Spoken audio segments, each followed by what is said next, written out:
皆さん、こんにちは。グレイスカウンセリング心理カウンセラーの金尾美穂です。いかがお過ごしでしたか？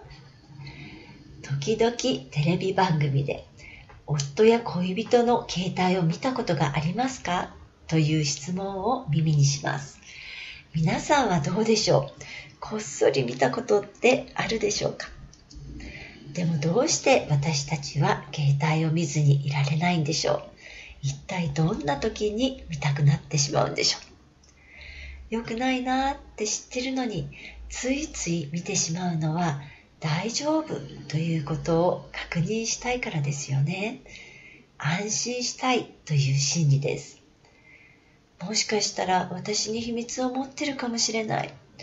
私の知らないところで誰かと会ってるかもしれない。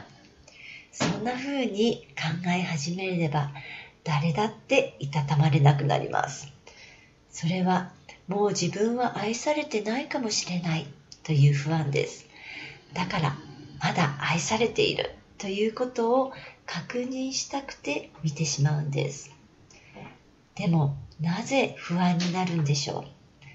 それはあなたが自分自身を信頼していないからなんです。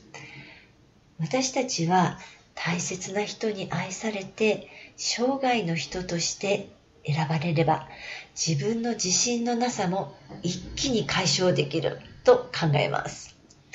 確かに恋愛の初期や結婚してすぐの時期はみんな自信に満ちていて自分が無敵になったような気分になります。でもそれは一過性の恋の病ですよね。恋の熱が下がって平熱に戻ればシンデレラの魔法が解けたかのように自信のない元の自分に戻ってしまうんです。相手が頼んだことや大切なこと、記念日を忘れたとしても自分に自信がある人は忘れたという事実だけで愛情を疑うことはありません。大切なことを忘れられれば誰でも少しはがっかりしますよね。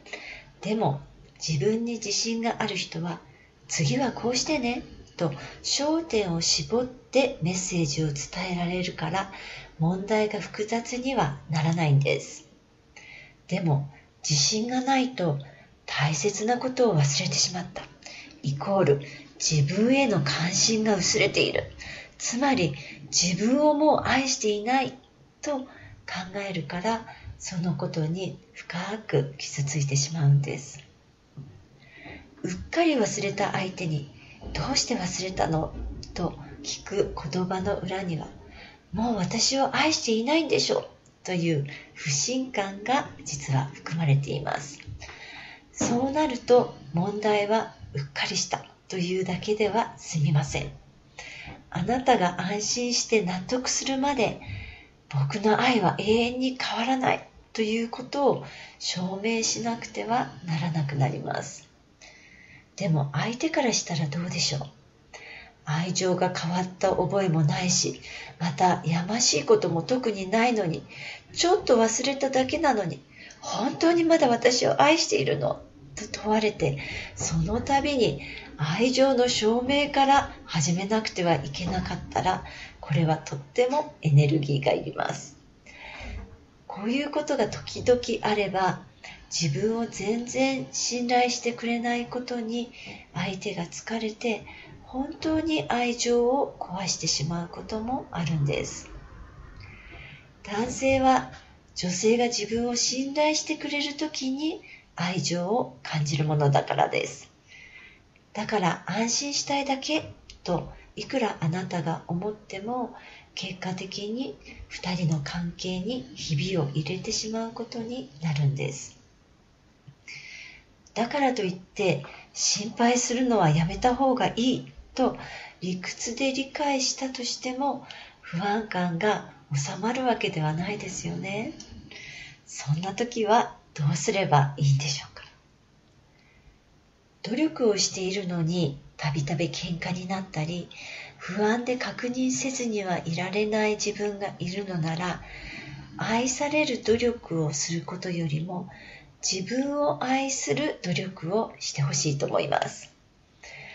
自分を受け入れていなければ、どうしてこんな私をこの人は好きだって言えるんだろう。こんなダメな自分をずっと愛し続けられるはずがない。そのうち心が離れてしまうに違いないと考えてしまうからです。そしてこの考えが不安のもとになるんです。自信のなさが不安のもとになり、まだ愛されてるのか、まだ大丈夫なのかと試さずにはいられない心理を作るんです。自分に自信を持つことができれば、自分は愛されるに値する存在、大切にされるのは当然だと信じることができるようになります。